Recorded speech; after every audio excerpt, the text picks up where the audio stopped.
உடலில் நோயில்லாமல் நோய் எதிர்ப்பு சக்தியுடன் வாழ வேண்டும் என்றால் மூலிகைகளின் பயன்பாடுகளை அறிந்து கொண்டு அவற்றை முறையாக பயன்படுத்த வேண்டும் என்கிறார் டாக்டர் கௌதமன் அவர்கள். நிகழ்ச்சியில் அடுத்த பகுதியாக வரவிருப்பது பல்லாண்டு வாழ்ந்திட. அன்பான கலைஞர் தொலைக்காட்சி நேயர்களுக்கு என்னுடைய இனிமையான காலை வணக்கங்கள். பொதுவாகவே இன்று தோல் நோய்கள், குறிப்பாக கருப்பு நிறமாக உடலில் அரிப்பை ஏற்படுத்துகின்ற தோல் நோய்கள், உடல் முழுவதும் பரவி உடலில் செதிலாக உதிர வைக்கக்கூடிய தோல் நோய்கள், தோலில் அரிப்புகள் மட்டும் கடுமையாக இருக்கிறது ஆனால் நிறமாற்றங்கள் இல்லைன்னு சொல்லக்கூடிய தோல் நோய்கள், நிறமாற்றம் மட்டும் இருக்கிறது ஆனால் எந்த அரிப்பும் இல்லை சொல்லக்கூடிய தோல் நோய்கள். இந்த 4 வகையான நோய்கள் இன்றைக்கு மிகப்பெரிய அளவில் நம்மை பாதிக்கிறத பார்க்குறோம். இது மட்டும் இல்லாமல் காலநிலை மாறுபாடுகளால் நமக்கு ஏற்படுகின்ற தோல் நோய்கள் 5 வகையான தோல் நோய்கள் இன்றைக்கு நமக்கு மிகப்பெரிய பாதிப்புகளை ஏற்படுத்துறத பார்க்குறோம். இந்த மாதிரி ஏற்படுகின்ற தோல் நோய்களை இயற்கையான முறையிலேயே குணப்படுத்துவதற்கு என்ன செய்ய வேண்டும் அப்படின்னு பார்க்கும்போது, இதை குறைக்கக்கூடிய ஒரு அழகான அருமருந்து ஆடுதீண்டாப்பாலைன்னு சொல்லக்கூடிய அந்த அருமருந்தை பற்றி தான் இன்றைக்கு பார்க்க போகிறோம். ஏற்கனவே நிறைய நிகழ்ச்சியில் இந்த ஆடுதீண்டாப்பாலையை பற்றி பார்த்துருந்தாலும் கூட, இந்த ஒரு குறிப்பிட்ட காலம் பித்தம் அதிகமாக இருக்கக்கூடிய புரட்டாசி மாதத்தில் தோல் நோயாளிகளுக்கே மிக கடினமான ஒரு காரணம்னு சொல்லலாம். வழக்கமாக கட்டுக்குள் இருந்த தோல் நோய்கள் ரொம்ப அதிகமாவதும், தோல் நோய்களுடைய இல்லாமல் இருப்பவர்களுக்கு அதிகமாக தோல் நோய்கள் ஏற்படக்கூடிய காலமாக இருப்பதும், வழக்கமாக வரக்கூடிய தோல் நோய்கள் 1-2 வார மருந்திலேயே சரியாகக்கூடிய தோல் நோய்கள் கூட சரியாகாமல் மிகுந்த பிரச்சனையை உண்டாக்குவதும் நம்ம இன்றைக்கு பார்க்கக்கூடிய விஷயம். இயற்கையாக ஏற்படுகின்ற இந்த தோல் நோய்கள் சம்பந்தப்பட்ட பிரச்சனையை குணப்படுத்தக்கூடிய அழகான ஒரு அருமருந்து எது அப்படின்னு பார்த்தீங்கன்னா இந்த ஆடுதீண்டாப்பாலை தான். தரையிலேயே படர்ந்து வளரக்கூடிய பழுப்பு கலந்த பச்சை நிறம் இருக்கக்கூடிய ஒரு இலை, ரொம்ப அழகான பழுப்பான பூக்களை கொண்டிருக்கக்கூடிய ஒரு பூ, சிறு சிறு வடிவமாக இருக்கக்கூடிய காய்களுக்குள்ளே இருக்கக்கூடிய விதைகள்னு ரொம்ப அழகாக இருக்கக்கூடிய ஒரு தாவரம். இந்த ஆடுதீண்டாப்பாலையுடைய சூரணத்தை பொறுத்தவரையிலும் பார்த்திங்கன்னா ஒரு 5 கிராம், ஒரு நாளைக்கே 5 கிராம் அளவுக்கு தான் சாப்பிடணும். காலை அரை தேக்கரண்டி, இரவு அரை தேக்கரண்டி கொஞ்சோண்டு வெந்நீர் அல்லது பாலில் கலந்து சாப்பிட்டு பாருங்கள். மிகப்பெரிய அளவில் அந்த தோல் நோய்கள் மறைந்து போய் விடுவதை பார்க்க முடியும்.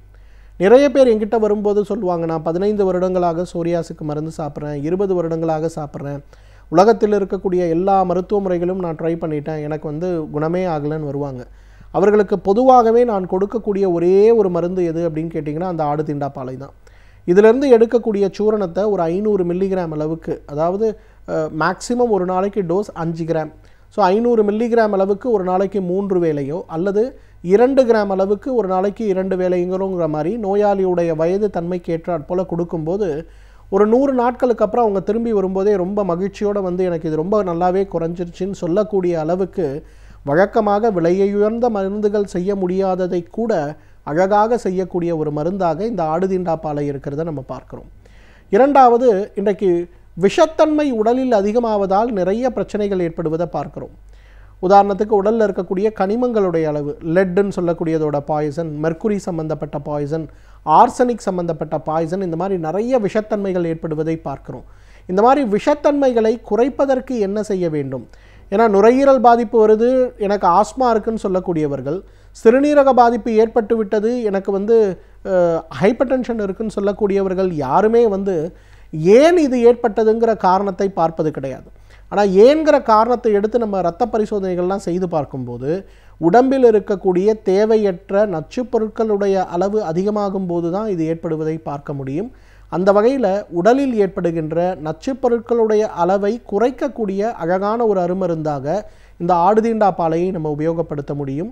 ஒரு அரை தேக்கரண்டி அளவுக்கு எடுத்து வெந்நீரில் கலந்து காலை ஒரு வேளை உணவுக்கு முன்பு, இரவு ஒரு வேளை உணவுக்கு முன்புன்னு எடுத்துக்கொள்ளும்போது படிப்படியாக மிக வேகமாக உடலில் இருக்கக்கூடிய கழிவுகள் அனைத்தும் வெளியேற்றப்பட்டு உடலுடைய ஆரோக்கியத்தில் ஒரு மிகப்பெரிய முன்னேற்றம் ஏற்படுவதை நம்ம பார்க்க முடியும். இன்னும் நிறைய பேருக்கு பார்த்திங்கன்னா இன்றைக்கு தண்ணீர் தாகம் மிகுந்த அளவுக்கு இருக்கிறத பார்க்க முடியும். ஒரு அரை மணி நேரத்திற்கு ஒரு முறை குறைந்தது 300 மில்லியாவது தண்ணீர் குடிக்க வேண்டிய ஒரு தேவை. அதே போல் தண்ணீர் வெளியேறக்கூடிய ஒரு வாய்ப்பும் ரொம்ப அதிகமாக இருக்காது. வேர்வையும் வராது, உடம்பு சூடாக இருக்கும், என்ன செய்கிறதுனே தெரியலன்னு இருக்கும். அந்த மாதிரி இருப்பவர்கள் கூட ஆடுதீண்டாப்பாலையுடைய சூரணத்தை ஒரு அரை தேக்கரண்டி எடுத்து, அதாவது ஒரு 2 கிராம் அளவுக்கு எடுத்து காலை ஒரு முறை உணவுக்கு முன்பு, இரவு ஒரு முறை உணவுக்கு முன்பு வெந்நீரிலோ அல்லது மோரிலோ கலந்து சாப்பிடும்போது சிறுநீர் வெளியேற்றியாக இது செயல்பட்டு உடலில் இருக்கக்கூடிய தேவையற்ற நச்சுப் பொருட்கள் கலந்த கழிவுகளை வெளியேற்றி விடுவதை நம்ம பார்க்க முடியும்.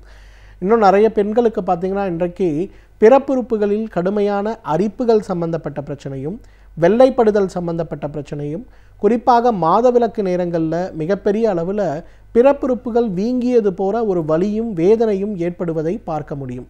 இந்த மாதிரி பிரச்சனை ஏற்படுபவர்களுக்கு இதை குறைப்பதற்கு முதலில் செய்ய வேண்டியது, ஆடுதீண்டா பாலையிலிருந்து எடுக்கக்கூடிய சூரணத்தை ஒரு 2 கிராம் அளவுக்கு எடுத்து வீட்டில் வெண்ணெய் இருக்கு இல்லையா, பசு வெண்ணெய், அதில் கொஞ்சம் கலந்து காலை ஒரு வேளை உணவுக்கு முன்பு, இரவு ஒரு வேளை உணவுக்கு முன்புன்னு எடுத்துக்கொள்ளும்போது படிப்படியாக உடலில் இருக்கக்கூடிய கழிவுகள் குறைந்து அந்த பிறப்புறுப்பில் இருக்கக்கூடிய அரிப்புகள், வெள்ளைப்படுதல் சம்பந்தப்பட்ட கோளாறு, மாதவிலக்குகளில் ஏற்படுகின்ற கோளாறு, குறிப்பாக பிறப்புறுப்புகள் வீங்கி இருக்கக்கூடிய பிரச்சனை, இவை அனைத்துமே நீங்கி போவதை பார்க்க முடியும்.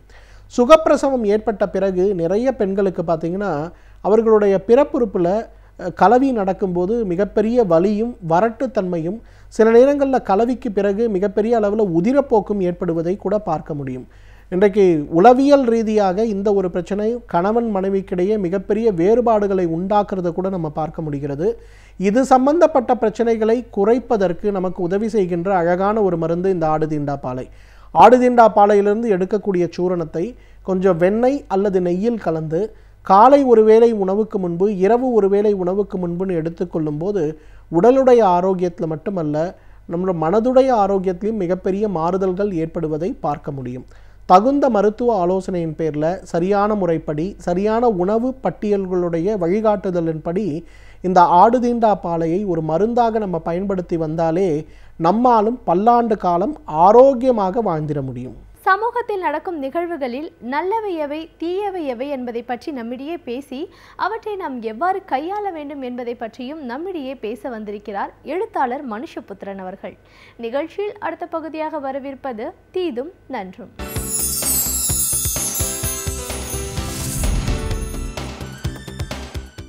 வணக்கம் நண்பர்களே, இன்னும் ஒரு இனிய காலை பொழுதில் தீதும் நன்றும் நிகழ்ச்சியில் உங்களை சந்திப்பதில் மிக்க மகிழ்ச்சி அடைகிறேன். பொதுவாக இந்த சமூகத்தில் மாற்றுத்திறனாளியாக இருக்கக்கூடியவர்களுடைய பல்வேறு விதமான பிரச்சனைகளை பற்றி நாம் தொடர்ந்து இந்த நிகழ்ச்சியில் வெவ்வேறு நிலைகளில் பேசி வந்திருக்கிறோம். சமூகம் இடையறாது எதிர்கொள்ளக்கூடிய ஒரு பிரச்சனையாக இந்த பிரச்சனை இருந்திருப்பதை நாம் பார்க்கிறோம். அப்படி ஒரு சம்பவம் சமீபத்தில் சென்னை உயர்நீதிமன்ற வளாகத்தில் நடந்தது. சென்னை உயர்நீதிமன்ற வளாகத்தில் ஒரு சக்கர நாற்காலி பயன்படுத்தக்கூடியவராக இருக்கக்கூடிய விஜயகுமார் என்பவர், அவர் அங்கு ஒரு வழக்கு நிமித்தமாக அங்கு வந்திருந்த போது அவர் சிறுநீர் கழிப்பதற்காக கழிவறைக்கு சக்கர நாற்காலியில் சென்றபோது தான் பார்த்தார் அந்த சக்கர நாற்காலி செல்லக்கூடிய அளவில் அந்த கழிவறையினுடைய வாசல் இல்லை என்பதை. இது அவருக்கு மிகுந்த மன நெருக்கடியை அவருக்கு ஏற்படுத்தியதுடன் அவர் தன்னுடைய சிறுநீரை ஒரு பாட்டிலில் பிடித்து அதை பிறகு ஒரு கர்ச்சீப்பால் மூடி அதை வைத்து கொண்டிருந்த ஒரு அவலக்காட்சி அங்கு நீதிமன்ற வளாகத்திலேயே அரங்கேறியது. இது உயர்நீதிமன்ற வளாகத்தில் இருக்கக்கூடிய ஒரு விஷயம் மட்டுமல்ல, சக்கர நாற்காலி உபயோகிப்பவர்களுக்கு நம் நாட்டின் பெரும்பாலான இடங்களில் அவர்கள் சக்கர நாற்காலி செல்லக்கூடிய அளவில் வாயில்களோ அல்லது பல சமயங்களில் அவர்கள் உள்ளே நுழைந்தாலும் அவர்கள் பயன்படுத்தக்கூடிய அளவிற்கு விஸ்தீரணத்திலோ பெரும்பாலும் கழிவறைகள் இருப்பதில்லை என்பதுதான் உண்மை. உண்மையில் இந்த நம் நாட்டினுடைய கழிவறை அமைப்புகள், அவை வீடுகளாக இருந்தாலும் சரி, வணிக வளாகங்களாக இருந்தாலும் சரி, பொது கட்டிடங்களாக, பொது அலுவல்கள் சார்ந்த கட்டிடங்களாக இருந்தாலும் சரி, அல்லது பப்ளிக் டாய்லெட் என்று சொல்லக்கூடிய பொது கழிவறைகளாக இருந்தாலும் சரி, எல்லா இடங்களிலுமே அவர்களுக்கு ஒரு மிகப்பெரிய சவாலாகவும் நெருக்கடியாகவும் இந்த சக்கர நாற்காலிகள் பயன்படுத்துகிறவர்களுக்கு கழிவறைகள் இருக்கின்றன என்பதுதான் உண்மை. நம் நாட்டில் ஒரு கழிவறைகளை ஒருவர் வடிவமைக்கிற போது, கட்டுகிற போது, அதில் அவர் ஒரு சக்கர நாற்காலி பயன்படுத்தக்கூடிய ஒருவர் அதை எப்போதாவது பயன்படுத்தக்கூடும் என்கிற எண்ணம் என்பது நம்முடைய கட்டுமான நிபுணர்கள் யாருக்குமே இருந்ததில்லை என்பது ஆச்சரியத்திலும் ஆச்சரியம். ஒரு கட்டிடக்கலை என்பது அது வெறுமனே செங்கல்களால் ஆனது அல்ல, மாறாக மனிதர்களுடைய பல்வேறு விதமான உபயோகங்களை ஒருவர் கணக்கில் எடுத்துக்கொள்ள வேண்டும். ஒருவர் வீடு கட்டுகிற போது கூட, ஒரு தனிப்பட்ட முறையில் வீடு கட்டுகிற போது கூட, அந்த வீட்டில் ஆரோக்கியத்துடன் இருக்கக்கூடிய ஒரு மனிதர் எப்போதாவது எந்த நிலையிலும் முதுமையின் காரணமாகவோ அல்லது உடல்நல காரணமாகவோ எதிர்பாராத விபத்துகளின் காரணமாகவோ அவர் ஒரு சக்கர நாற்காலி பயன்படுத்துகிறவராக மாறிவிடக்கூடும். அப்படி மாறிவிடுகிற சந்தர்ப்பத்தில் அந்த வீட்டில் எப்பொழுதும் ஏராளமான படிக்கட்டுகள் அல்லது நிலைகள், இப்படி குறுகலான கதவுகள் இருக்கிற பட்சத்தில் அந்த மனிதர்களால் அந்த வீட்டினுடைய பல பகுதிகளை பயன்படுத்த முடியாது. எல்லா இடங்களிலும் நாம் லிஃப்ட் இருக்கும் என்று சொல்ல முடியாது. அப்படி இருக்கிற போது சக்கர நாற்காலியாக பயன்படுத்துகிறவராக ஒருவர் இருப்பது என்பது ஏதோ சில குறிப்பிட்ட பிரிவினருடைய பிரச்சனை அல்ல. எந்த மனிதர் வேண்டுமானாலும், எந்த காரணத்திற்காக வேண்டுமானாலும், எப்போது வேண்டுமானாலும் ஒரு சக்கர நாற்காலி பயன்படுத்துகிறவராக இருக்கலாம். அல்லது அவருடைய வீட்டிற்கு அவர்களுக்கு மிக மிக வேண்டிய ஒரு சக்கர நாற்காலி பயன்படுத்துகிற ஒருவர் வரலாம். அவர் அந்த வீட்டை பயன்படுத்த முடியுமா? நீங்கள் உங்கள் வீட்டை கட்டுகிற போது உங்கள் வீட்டில் இருக்கக்கூடிய வயது முதிர்ந்த தாய் தந்தையரோ அல்லது உங்களுக்கே கூட சக்கர நாற்காலி பயன்படுத்தக்கூடிய ஒரு நிலை ஏற்பட்டால் நீங்களே பயன்படுத்தக்கூடிய விதத்திலோ உங்கள் வீட்டை நீங்கள் வடிவமைக்கிறீர்களா என்பது முதல் கேள்வி. அதே போல் பொது இடங்கள், நீதிமன்ற வளாகங்கள், அரசு அலுவலகங்கள், இப்படி பல இடங்களில் இப்படி இந்த மாற்றுத்திறனாளியாக இருக்கக்கூடியவர்கள் அல்லது சக்கர நாற்காலி பயன்படுத்தக்கூடியவர்கள் இவர்களுக்கான ஒரு இடமாக அவை இருக்கின்றனவா என்றால் 99% இடங்கள் அப்படி இல்லை என்பது தான் யதார்த்தம். அதுதான் இன்றைக்கு நீதிமன்ற வளாகத்திலும் அந்த காட்சியாக அரங்கேறி இருக்கிறது. இதில் இன்னொன்று, இந்த ஊன்றுகோல் ஊன்றி நடப்பவர்களுக்கு இருக்கக்கூடிய பிரச்சனை, சக்கர நாற்காலி பயன்படுத்துவர்களுடைய பிரச்சனை ஒருபுறம் என்றால், இந்த ஊன்றுகோலை பயன்படுத்தி நடக்கக்கூடியவர்கள் அவர்கள் பல இடங்களில் மிகவும் வழுக்கலான ஒரு தரையில் நடந்து செல்கிற போது தடுமாறி விழக்கூடிய காட்சியை நானே நேரில் கண்டிருக்கிறேன். ஏனென்றால் அவர்களுடைய அந்த ஊன்றுகோலை பதியக்கூடிய அளவிற்கு ஒரு கிரிப் அது கிடைக்காத நிலையில் நிறைய பேர் தடுமாறி விழுந்திருக்கிறார்கள். இந்த நிலை என்பது ஏதோ ஊன்றுகோல் பயன்படுத்துகிறவர்களுக்கு மட்டும்தான் நிகழும் என்று நீங்கள் நினைக்கக்கூடாது. நீங்களே மிகவும் வலுவழுப்பான ஒரு தரையில் நடந்து செல்கிற போது தரையில் லேசாக ஈரம் இருந்தாலோ அல்லது கவனக்குறைவாக நீங்கள் ஒரு காலடி எடுத்து வைத்தாலோ தடுமாறி கீழே விழுவதற்கு வாய்ப்பு இருக்கிறது. அது நீங்கள் கழிவறைகளில் இருக்கலாம் அல்லது பொதுவாக இருக்கக்கூடிய வீட்டின் வரவேற்பறையிலோ மற்ற அறைகளிலோ இருக்கலாம்.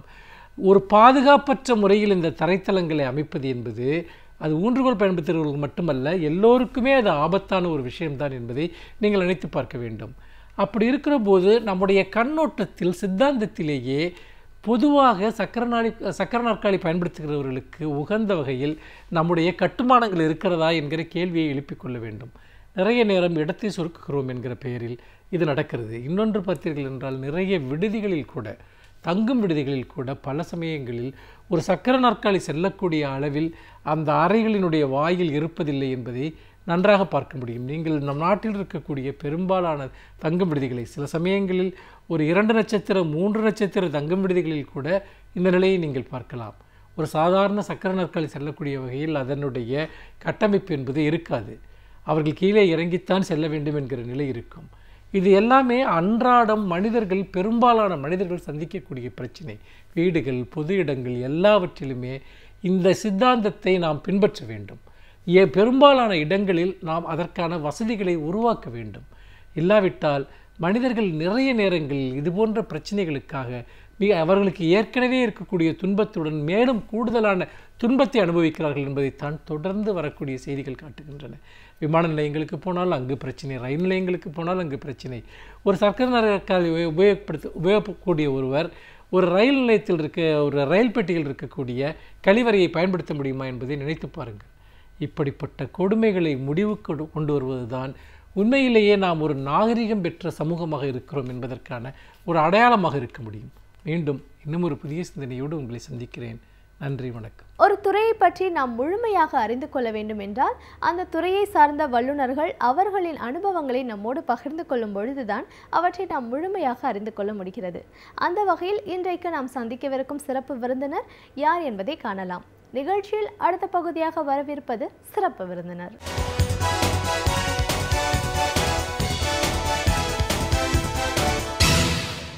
வணக்கம் நேயர்களே, விடியலேவா நிகழ்ச்சியின் சிறப்பு விருந்தினருக்கான நேரம் இது. இன்றைய சிறப்பு விருந்தினர் மத்திய அரசு ஊழியர் சங்கத்தின் மாநில பொதுச் செயலாளர் திரு எம் துரைபாண்டியன். ஒரு மத்திய அரசு ஊழியர் சங்கத்தோட ஒரு செயலாளர், பொதுச் செயலாளர் அப்படிங்கிற முறையில் இன்றைய நிலையில் பெட்ரோல் டீசல் விலை உயர்வு எந்த மாதிரியான ஒரு தாக்கத்தை ஏற்படுத்தியிருக்கு? இதோட பயன்பாடு யாருக்கெல்லாம் போய் சேருது? இதோட விலை உயர்வினால மற்ற பொருட்களோட விலை எப்படி உயரும்? பொதுவாகவே மத்திய அரசோட கொள்கை முடிவுகள்னால எப்படிப்பட்ட ஒரு பாதிப்புகளை தமிழகம் இன்னைக்கு சந்திச்சிட்டு இருக்குன்னு பல விஷயங்களை, கருத்துக்களை நம்ம அவர்கிட்ட கேட்டு தெரிஞ்சுக்கலாம். வணக்கம் சார். வணக்கம். மத்திய அரசு ஊழியர் சங்கத்தின் மாநில பொதுச் செயலாளராக முதல்ல எங்கள் நிகழ்ச்சிக்கு உங்களை நாங்கள் வரவேற்கிறோம் சார். நன்றி. நன்றி. ஒரு அமைப்போட பொதுச் செயலாளர் அப்படின்னு சொல்லும்போது இன்னைக்கு பார்த்தீங்கன்னா பல அமைப்புகள், பல துறையில் இருக்கிறவங்களும் ஒவ்வொரு விஷயத்துக்காகவும் வீதியில் இறங்கி போராடுற நிலையை பார்க்குறோம். அந்த போராட்டம்னு ஒன்று வந்ததுன்னா அது எதனால் ஏற்படுது, அதற்கான ஒரு தீர்வு காணணும் அப்படின்ற நிலையில் இருக்க வேண்டிய மாநில அரசாங்கம் அதை பற்றி எந்த ஒரு அக்கறையுமே இல்லாமல் அவங்க என்ன செய்யணுமோ அவங்க ரெகுலராக செய்ய வேண்டியதை செஞ்சுட்டு இருக்காங்க. அதனால போராட்டத்தோட விளைவுகள் அப்படின்னு பார்த்தீங்கன்னா அதற்கான ஒரு முடிவு தெரியாத நிலையில் மிகப்பெரிய போராட்டமாக ஒரு நாளும் அறிவிப்புகள் வருது போகிறத நம்ம பார்க்குறோம். உண்மையிலேயே அரசு ஊழியர்களோட கோரிக்கைகள் என்ன, அவங்களோட தேவைகள் என்ன, இதற்காக மாநில அரசாங்கம் எப்படி குரல் கொடுக்கணும், இதெல்லாம் ஒரு பக்கம் இருந்தாலும் மத்திய அரசாங்கம் பொறுத்த வரைக்கும் மத்திய பிஜேபி அரசு இந்த 4 ஆண்டுகளை பொறுத்த வரைக்கும் பல கொள்கை முடிவுகள் எடுத்திருக்காங்க. இந்த மாதிரி அந்த கொள்கை முடிவுகள் அப்படின்னு பார்க்கும்போது வரலாற்றை பதிவு பண்ணக்கூடிய கொள்கை முடிவுகள் வேணால் சொல்லலாமே தவிர அதனோட பாதிப்பு தாக்கம் பார்த்தீங்கன்னா பெரிய ஒரு தாக்கத்தை ஏற்படுத்தியிருக்கு. விலைவாசி உயர்வு, ஜிஎஸ்டி, பண மதிப்பிழப்பு நடவடிக்கைகள்,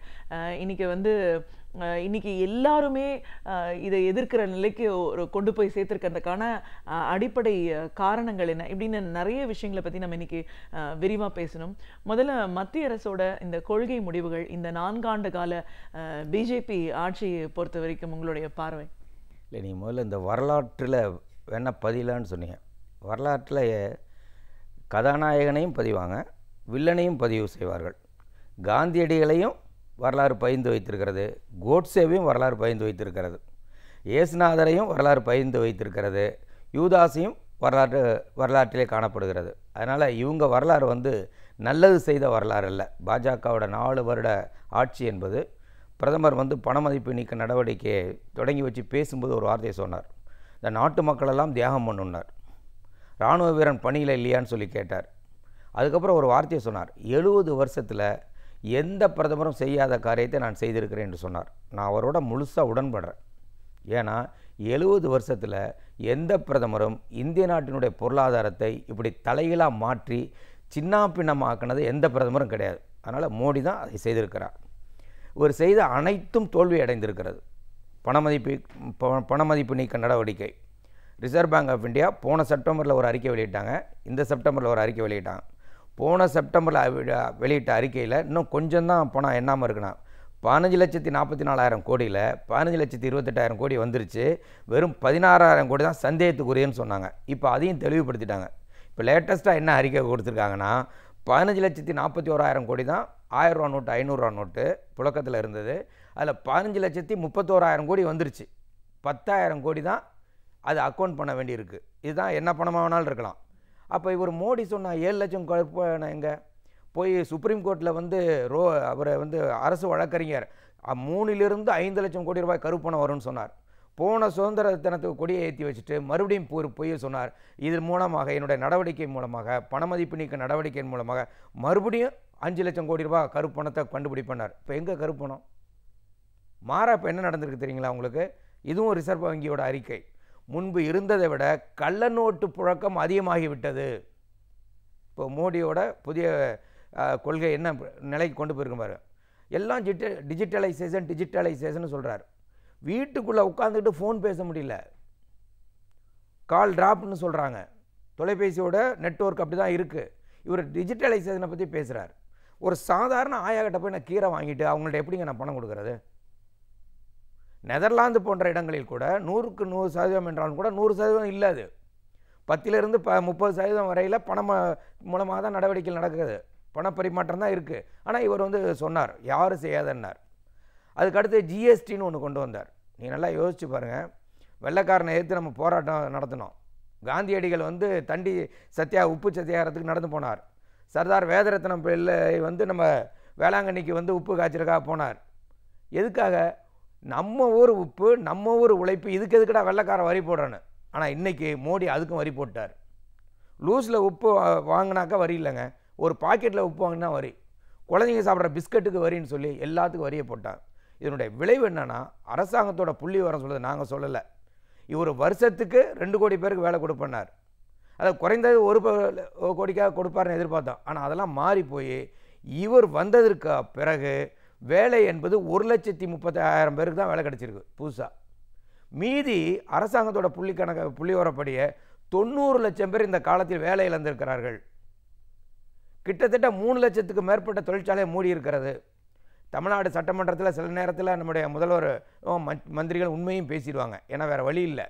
இவங்களே என்ன சொல்கிறாங்கன்னா, 50,000 சிறு குறு தொழிற்சாலைகள் தமிழ்நாட்டில் மூடி இருக்குன்ட்டாங்க. அதன் மூலமாக 5 லட்சம் பேருக்கு வேலை இழந்திருக்கான்னு சொல்கிறாங்க. தமிழ்நாட்டிலே 50,000 தொழிற்சாலை மூடி இருக்கிறது, 5 லட்சம் பேர் வேலை இழந்திருக்கிறார் என்று சொன்னால் இந்தியா முழுவதும் நிலைமை எப்படி இருக்கும் என்று இருப்பார்கள். அதனால் இவர் எடுத்த நடவடிக்கை எல்லாமே முழு தோல்வியை சந்தித்து இருக்கிறது.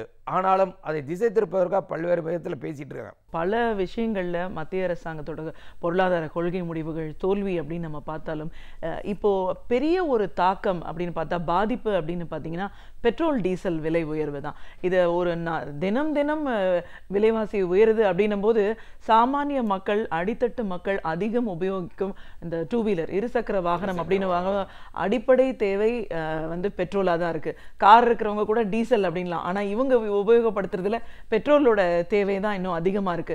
இது சார்ந்து இருக்கிற தொழில், அதனால அதனோட விலைவாசின்னு வரும்போது அன்றாட வாழ்க்கைக்கு தேவைப்படுற எல்லா பொருட்களோட விலையும் உயருது. மீனவர்கள் படகுக்கு டீசல் விலை உயர்த்ததை எதிர்த்து இன்னைக்கு வேலை நிறுத்தத்தில் 4வது நாள் வேலை நிறுத்தம். இது எல்லா பகுதி மக்களையும் பாதிக்குதுங்க. ஒருவேளை மோடி அரசாங்க விமானத்திலே போயிட்டு வரனால அதுக்கு அதெல்லாம் அவருக்கு தெரியாது. ஆனால் இங்கே என்ன பிரச்சனைனா, நீங்கள் சொன்ன மாதிரி காய்கறிக்கு வர்றாங்கள்ல, அவங்க 3 சைக்கிள் ரிக்ஷாவில் வர்றாங்க, அவரும் பெட்ரோல் போட்டு தான் வர்றார். சாதாரண மக்கள் இன்றைக்கி 2 சக்கர வாகனங்களை பயன்படுத்துகிற நிலைக்கு தள்ளப்பட்டாங்க. இன்றைக்கி இப்போ இந்த நிலைமை அதிகமாகிட்டே போச்சுன்னா என்ன ஆகும் பாருங்கள். இனிமேல் அவங்க வண்டியை வச்சுட்டு டெய்லி பார்த்துட்டு பூஜை தான் பண்ண முடியும், வண்டியெல்லாம் ஓட்டவே முடியாது. இதனுடைய விளைவு என்னென்னா, ஆட்டோ கட்டணம். அந்த ஆட்டோ தொழிலாளிகிட்ட நான் பேசினேன், அநியாயமாக இருக்கேன் என்ன சார், என்ன சார் டெய்லி ஏற்றிக்கிட்டு இருக்கிறான், நான் எப்படி தான் சார் நிச்சயிக்கப்பட்ட கட்டணம் வாங்க முடியும், தினமும் ஏறும்போது எந்த கட்டணத்துக்கு நான் ஓட்டுறது? ஆட்டோ தொழிலாளி. இன்றைக்கி வாடகைகள் உயர்ந்து விட்டது. இன்றைக்கி வியாபாரிகள் தீர்மானமே போட்டாங்க, எங்களுக்கு வேறு வழியே இல்லாமல் 25% காய்கறிகளின் விலை, மற்ற அத்தியாவசிய பொருட்களின் விலை ஏறும் அறிவிச்சிட்டாங்க. இப்போ ஏறிடுச்சு. அப்போ எல்லா விதமான பாதிப்புகளையும் இன்றைக்கி இந்த பெட்ரோல் ஏற்படுத்தியிருக்கிறது. பெட்ரோல் டீசல் விலை ஏறினாவே அனைத்து பொருட்களும் ஏறுங்கிற சாதாரண பொருளாதார அறிவு. ஆனால் அரசாங்கம் இதை பற்றிலாம் கவலையப்படலாங்க. இதை ஆரம்பித்து வைத்தவர் வாஜ்பாய் காலத்திலேயே ஆயில் பூல் அக்கௌண்ட்டுன்னு ஒன்று இருந்தது. அது எதுனா, பெட்ரோல் விலை ஏறுச்சுன்னா ஆயில் பூல் அக்கௌண்ட்லேருந்து பணத்தை எடுத்துக்குவோம், பெட்ரோல் விலை இறங்குச்சுன்னா மறுபடியும் கொண்டு போய் இந்த பணத்தை போட்டுருவோம். அது ஒரு ரிசர்வ் மாதிரி நம்ம மெயின்டைன் பண்ணோம். அதுலேருந்து 21,500 கோடி அவர் எடுத்துகிட்டு போயிட்டார். அவங்க தான் இந்த டீ கண்ட்ரோலுங்கிறத யோசித்தாங்க. மோடி ஆட்சிக்கு வந்த அப்புறம் தான் பெட்ரோலையும் டீசலையும் டீ கண்ட்ரோல் பண்ணார். தினமும் ஏற்றுறங்கிறத அவர் தான் கொண்டு வந்தார். நான் ஒரு சாதாரணமான ஒரு கேள்வி கேட்கலாம். இப்போ இன்றைக்கி என்னாச்சுன்னா, அந்த மந்திரி சொல்கிறாரு பெட்ரோலில் டீசலில் எங்கள் கையிலே இல்லைன்ட்டார். இது எவ்வளோ பொறுப்பற்ற பேச்சுன்னு பாருங்கள். ஏன்னா கச்சா எண்ணெய் விலை உயர்ந்து விட்டது, பண மதிப்பு இந்திய ரூபாயினுடைய மதிப்பும் விழுந்து கொண்டே இருக்குது, அதனால் எங்கள் கையில் இல்லைன்ட்டார். நாங்கள் யார்கிட்ட போய் இப்போ பாகிஸ்தான் பிரதமர்கிட்ட தான் கேள்வி கேட்கணும். நான் வந்துடுறேன். அதை நான் இப்போ ஒரு சாதாரண கேள்வி கேட்குறேன். இதுக்கு பொருளாதாரம் படிக்கணும்னு அவசியமே இல்லை. ஏன் பாகிஸ்தானுக்கு அந்த விலை ஏறலை?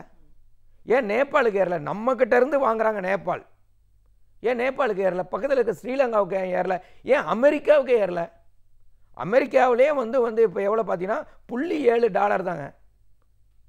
அப்போ ஏன் இந்தியாவில் மட்டும் ஏறுது? இதுக்கு காரணம் என்ன பண்ணாங்கன்னா, பாஜக வரியை போட்டுக்கிட்டே இருந்தாங்க, வரியை உயர்த்திக்கிட்டே இருந்தாங்க. உலகம் மார்க்கெட்டில் நீங்கள் பார்த்தீங்கன்னா, கையில் புள்ளி உரம் இருக்கிறது, மன்மோகன் சிங் ஆட்சியில் இருக்கும் பொழுது $123 ஒரு பீப்பாய் கச்சா எண்ணெய் விற்ற பொழுது, இந்திய நாட்டில் அதிகபட்சமே $73 அல்லது $74 தாங்க பெட்ரோலில். ஆனால் இந்தியாவில் $28 பீப்பா கச்சா எண்ணெய் விற்கிற பொழுது, ஒரு பீப்பாய் கச்சா எண்ணெய் விற்கிற பொழுது, இங்கே இப்போ பெட்ரோல் என்ன பாருங்கள், இப்போ கூட $85 தான் ஒரு பேரல் கச்சா எண்ணெய் $85 தான். ஆனால் இன்றைக்கி என்ன பெட்ரோல் எண்ணெய் எவ்வளவு? மன்மோகன் சிங் காலத்தில் 123, 140 வரையில் போகிற பொழுது கூட $74 மேலே போகலை. அதுக்கு காரணம்னா வரியை உயர்த்திக்கிட்டே வந்தாங்க. நீங்கள் வரியை உயர்த்திட்டே வந்து இப்போ மத்திய அரசாங்கம் போன வருஷம் மட்டும் 5,25,000 கோடி, இதில் மாநில அரசாங்கத்துக்கு 1,86,000 கோடி பிரித்து கொடுத்துருக்காங்க. எது பெட்ரோல் டீசலை மட்டும். ஒரு குறிப்பிட்ட கம்பெனி, அந்த கம்பெனி இப்போ எல்லாருக்கும் இப்போ தெரிஞ்சே இருக்கும், அந்த கம்பெனியோட ஒரு நாள் லாபம் பெட்ரோலில் இருக்கிற ஒரே ஒரு கம்பெனி, 2-3 கம்பெனி வந்திருக்காங்கன்னா முக்கியமான கம்பெனி. இன்றைக்கி முன்னையெல்லாம் டாடா பிர்லா கவர்மெண்ட்டுன்னு சொல்லுவாங்க, இப்போ அதானி என்ன அம்பானி கவர்மெண்ட் ஆகிப்போச்சு. அந்த அம்பானியோட கம்பெனிக்கு மட்டும் ஒரு நாள் லாபம் 100 கோடி ரூபாங்க. அதே மாதிரி 3 பெட்ரோல் கம்பெனி இருக்குது நம்மளுடைய பொதுத்துறையில், யாருக்கும் நஷ்டமே இல்லை. அப்போ ஏற்ற வேண்டிய அவசியம் என்ன இருக்குது? அதனால் இவங்க இன்றைக்கி என்ன ஒரு ஜிம்மிக்ஸ் பண்ணியிருக்காங்க, ஒரு சித்து விளையாட்டு விளையாண்டுருக்காங்க. இந்த ஒட்டகத்து மேலே சுமையை ஏற்றி வச்சுட்டு 1-2 மட்டும் அது கணக்கு தர்ற மாதிரி எடுத்து போட்டால் சுமையெல்லாம் குறைச்சிட்டாங்கன்னு வேகமாக நடந்து போகும்னு மக்கள்கிட்ட டெய்லி ஏற்றிக்கிட்டே இருக்கார். 1,500 ரூபா கவர்மெண்ட்டு குறைக்குதான் வரியை, 1 ரூபா ஆயில் கம்பெனி குறைக்குமா, 2,000 ரூபா 3 நாளில் ஏற்றிடுவாங்க மறுபடியும். டெய்லி அப்போ 25 பைசா 30 பைசா ஏற்றினா மறுபடியும் ஏறப்போகுது. அதனால் அது ஒரு ஏமாற்று வேலை. ஒரே வழி என்னென்னா, தினமும் பெட்ரோல் டீசல் விலையை நிர்ணயம் செய்வதை கைவிட வேண்டும். அந்த டீசலுக்கும் பெட்ரோலுக்கும் மானியம் கொடுத்து சாதாரண மக்கள் பயன்படுத்துவதற்கு மானியம் கொடுக்க வேண்டும். பழைய முறைக்கு திரும்பி போகணும். இவங்க எடுத்த பணத்தையெல்லாம் திருப்பி கொடுக்கணும். அப்படி பண்ணால் தான் பெட்ரோல் விலையை இந்தியாவால் சமாளிக்க முடியும். அதுவும் ரூபாயோட மதிப்பு, மோடி என்னென்னமோ சொன்னாருங்க, நான்லாம் பார்த்து பயந்து போயிட்டாங்க. நான் 6 மாதம் கொடுங்கன்னார். ஒரு ஏலத்தாயின் மகனுக்கு 6 மாதம் டைம் கொடுங்கன்னார், எல்லாத்தையும் சரி பண்ணுனார். இவர் விலைவாசியும் குறைக்கல. இப்போ நிலைமை என்னாச்சு? ரூபாயினுடைய மதிப்பு குறைந்து கொண்டே போகிறது. அது என்ன பண்ணுன்னா, வெளிநாட்டிலேருந்து பணம், வெளிநாட்டில் போட்டவங்களாம் பணத்தை எடுத்துகிட்டு ஓடுறான். எஃப்டிஐ வந்து 14 வருஷத்தில் இல்லாத அளவுக்கு குறைந்து விட்டது. இப்போ தொழிலுக்கான முதலீடு என்பது 14 வருஷத்தில் இல்லாத அளவுக்கு குறைஞ்சிருச்சு. இப்போ எல்லா இடங்களிலும் இன்றைக்கி பிரச்சனை வந்துருச்சு. இப்போ வந்து அமெரிக்கா திரட்டன் பயங்காட்டிக்கிட்டு இருக்கான். நீ நவம்பர் 4ஆம் தேதிக்குள்ளே நீ ஈரானோட பெட்ரோல் எண்ணெய் வாங்குறதை நிறுத்துங்கிறான்.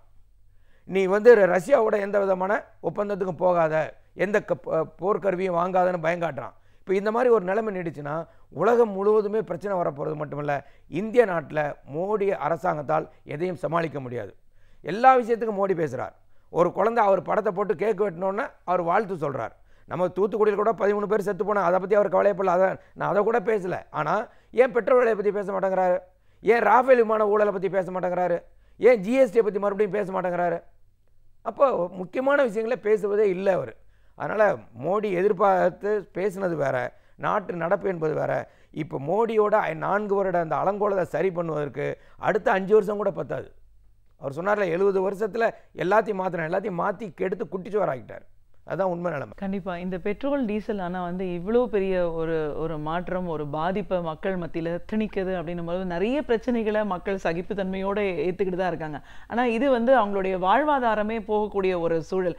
ஜிஎஸ்டி வந்தபோது பல விஷயங்களை அதுக்குள்ள கொண்டு வந்தவங்க ஏன் இதை கொண்டு வரலன்ற ஒரு கேள்வி இருக்கு. கொண்டு வருவேன்னு சொன்னவங்க இவங்களே பாஜகவே இப்படியே கொஞ்ச நாள் ஆனால் ஜிஎஸ்டியில் கொண்டு வருவோம் அப்படின்னு சொன்னாங்க. ஏன் ஜிஎஸ்டியில் கொண்டு வரலாமே? ஜிஎஸ்டியில் வந்து இன்னும் ஒரு கொடுமை என்னென்னா, தமிழ்நாடு அரசாங்கம் நாங்கள் என்ன பண்ணுறத அங்கே ஒரு கருத்து கந்தசாமி இருக்கார், ஒரு மந்திரி. அவர் என்ன சொல்கிறாரு, இது எங்கள் கையில் ஒன்றுமே இல்லை, ஜிஎஸ்டியை குறைக்கவே முடியாதுன்னு. மார்ச் 2017 27% இருந்த வேல்யூ ஆடட் டேக்ஸை வாட்டை வந்து 34 ஆக்கணும் இந்த அரசாங்கம் தான். டீசலுக்கு 20% இருந்தது 25 ஆக்கணும் இந்த அரசாங்கம் தான். குறைந்தபட்சம் இவங்க ஏற்றுனதையாவது குறைக்கணும். இவங்களும் அதை பற்றி கவலைப்படாமல் இருக்காங்க. நீங்கள் மக்கள் வந்து பொறுமையாக இருக்காங்கன்னு யாரும் ஏமாந்துடக்கூடாதுங்க. புயலும் காற்றும் இடியும் மின்னலும் யாருக்கிட்டையும் சொல்லிட்டு வராது.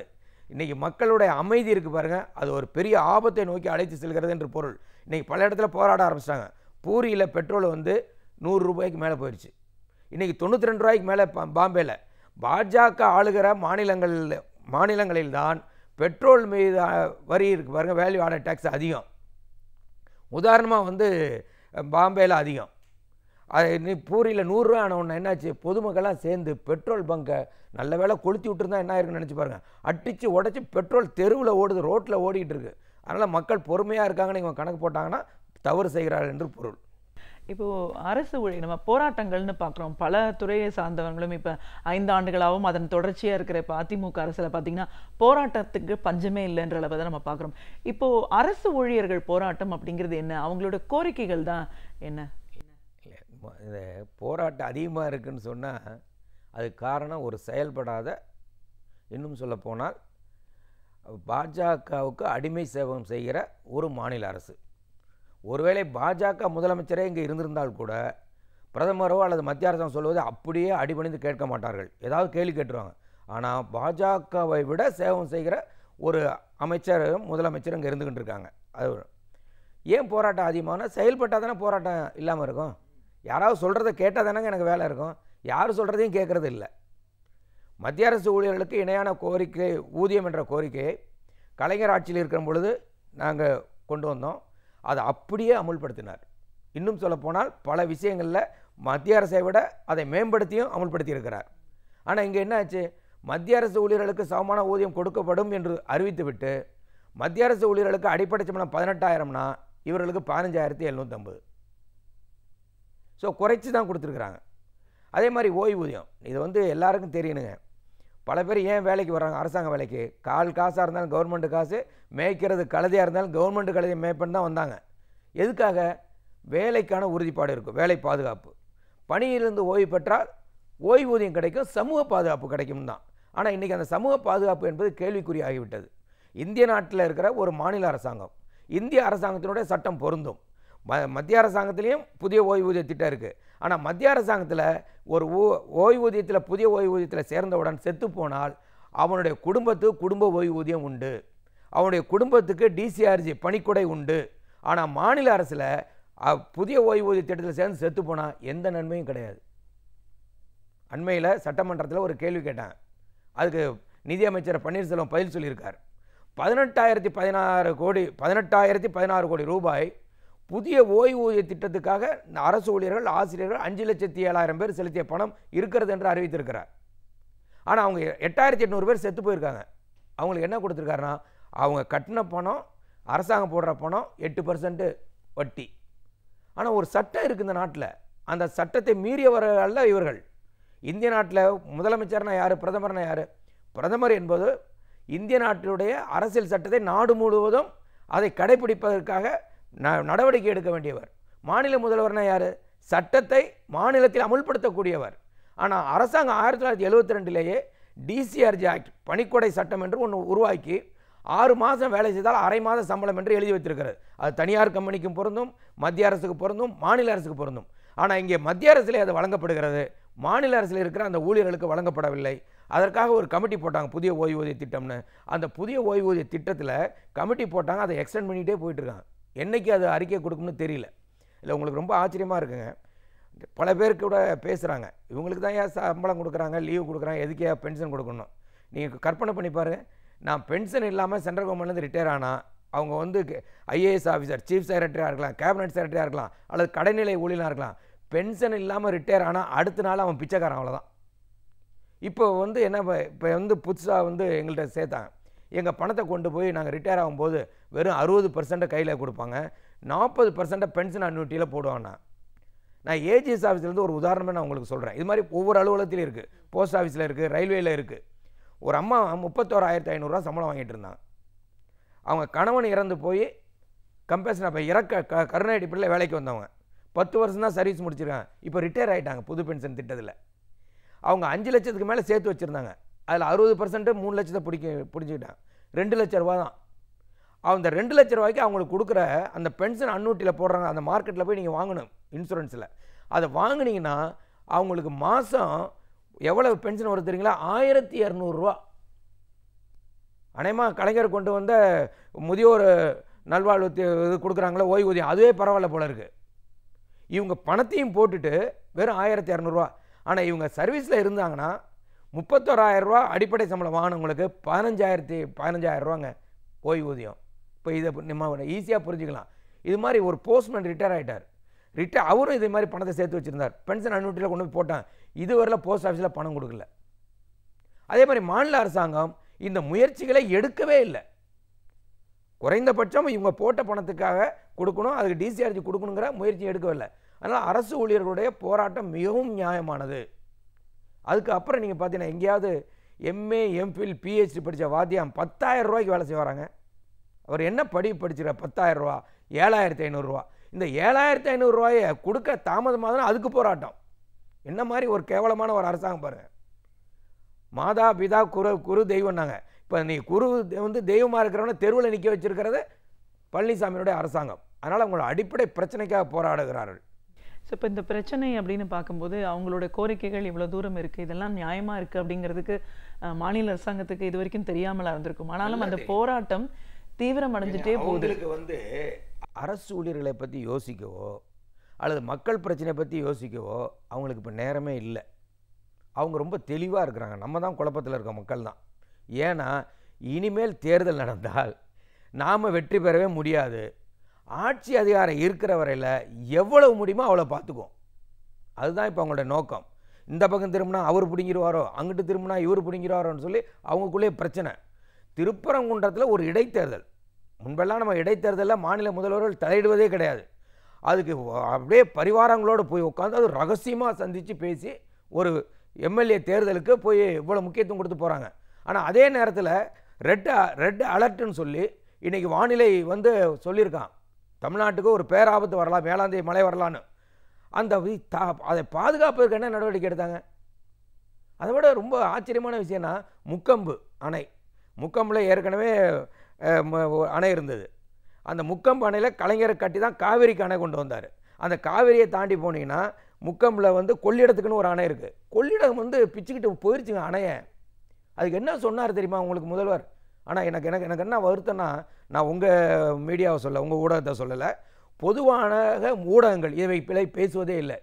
ஒரு நாட்டோட முதல்வர் ஒரு அணை உடைஞ்சு போயிருக்கு, விவசாயத்தை தண்ணி வீணாக போயிருக்கு, அதை பார்த்துட்டு இவர் என்ன சொன்னார் தெரியுமா உங்களுக்கு?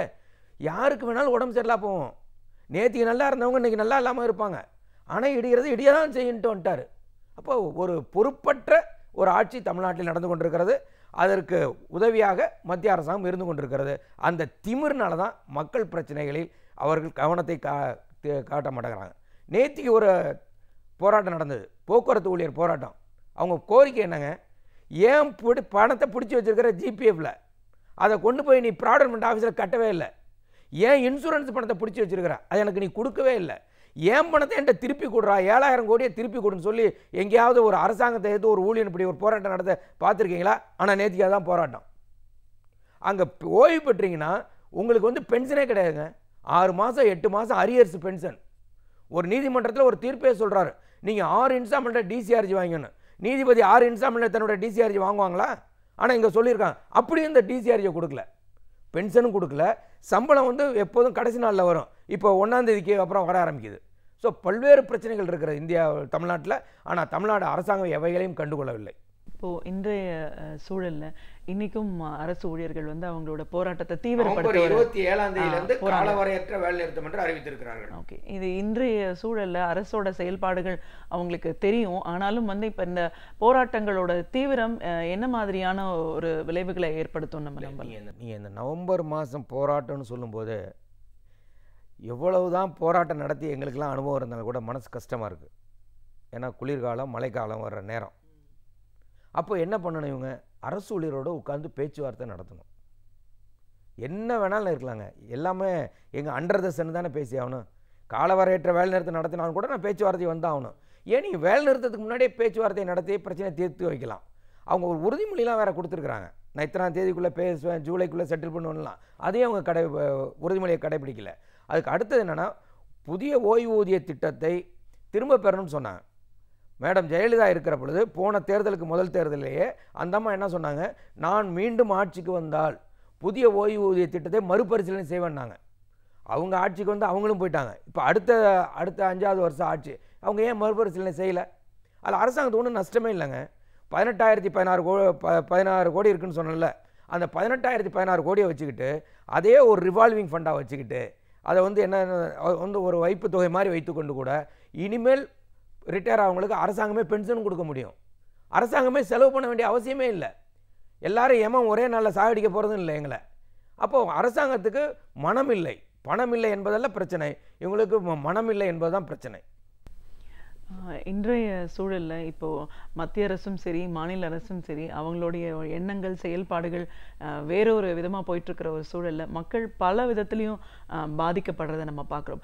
இப்போ இதுலேருந்து ஒரு மாற்றம் வரணும் அப்படிங்கிற ஒரு எண்ணம் வந்து தமிழ்நாடு முழுவதுமே அரசியல் அப்பாற்பட்டு மக்கள் மத்தியில் போயிடுச்சு. ஸோ இப்போ எப்படிப்பட்ட ஒரு மாற்றத்தை எதிர்நோக்கி நாம் இருக்கோம்?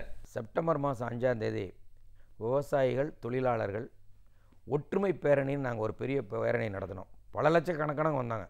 ஆனால் எந்த பொது ஊடகங்களும் அதை காட்டவே இல்லைங்க. அதுக்கு அடுத்தது இப்போ நாங்கள் வந்து இந்திய நாட்டில் இருக்கிற விவசாயிகள், தொழிலாளர்கள் அனைத்து சங்கங்களும், CITU, AITUC, LPF உள்ளிட்ட அனைத்து சங்கங்களும், HMS போன்ற அனைத்து சங்கங்களும் சேர்ந்து வருகிற ஜனவரி மாதம் 8ஆம் தேதி 9ஆம் தேதி ஒரு மாற்று திட்டத்துக்காக அலுவலகத்தை மூடுறாங்க, ஆலைகளை மூடுறாங்க. படித்தவங்களுக்கு வேலையே கொடுக்கல. இவர் 2 கோடி பேருக்கு வேலை கொடுக்குறேன்னு பல கோடி பேரோட வேலையை பறிச்சிட்டாரு. அதனால் ஒரு மாற்று திட்டத்துக்காக இந்திய நாட்டினுடைய தொழிலாளி வர்க்கம் வருகிற ஜனவரி 8, 9 தேதிகளில் மாபெரும் வேலை நிறுத்தத்தை 2 நாள் வேலை நிறுத்தத்தை நடத்த இருக்கிறோம். இது மாற்றம் வரும் என்ற நம்பிக்கையோடு இருக்கிறோம். கண்டிப்பாக சார்.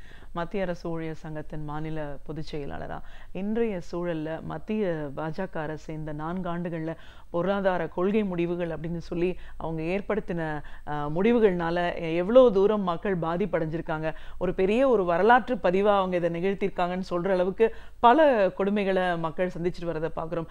பெட்ரோல் டீசல் விலைவாசி உயர்வை எப்படி இது அடித்தட்டு மக்களை பெரிய அளவில் பாதிக்குது.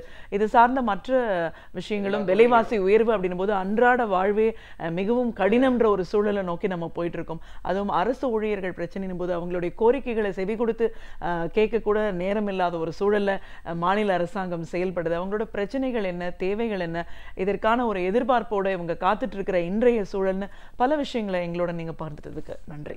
நன்றி.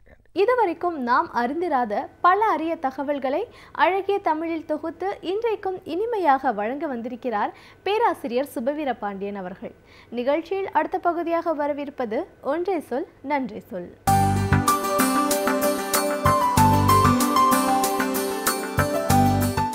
அனைவருக்கும் என் அன்பு வணக்கம். சமூகவியல் நோக்கில் மதம் என்னும் ஒரு சிறிய ஆனால் ஆழ்ந்த செய்திகளை கொண்ட ஒரு நூலை பேராசிரியர் முத்துமோகன் அவர்கள் சில ஆண்டுகளுக்கு முன்னால் எழுதியிருக்கிறார். NCBH புத்தக நிறுவனம் அதை வெளியிட்டிருக்கிறது. பேராசிரியர் முத்துமோகன் அவர்கள் தத்துவத்துறையில் தமிழில் நிறைய நூல்களை கொண்டு வந்திருக்கிறார்.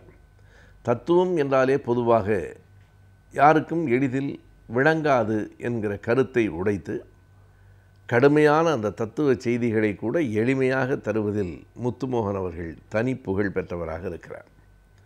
அவர் தந்திருக்கிற இந்த புத்தகம் சமூகவியல் நோக்கில் மதம் என்பதை 3 கோணங்களில் அவர் எடுத்துரைக்கிறார்.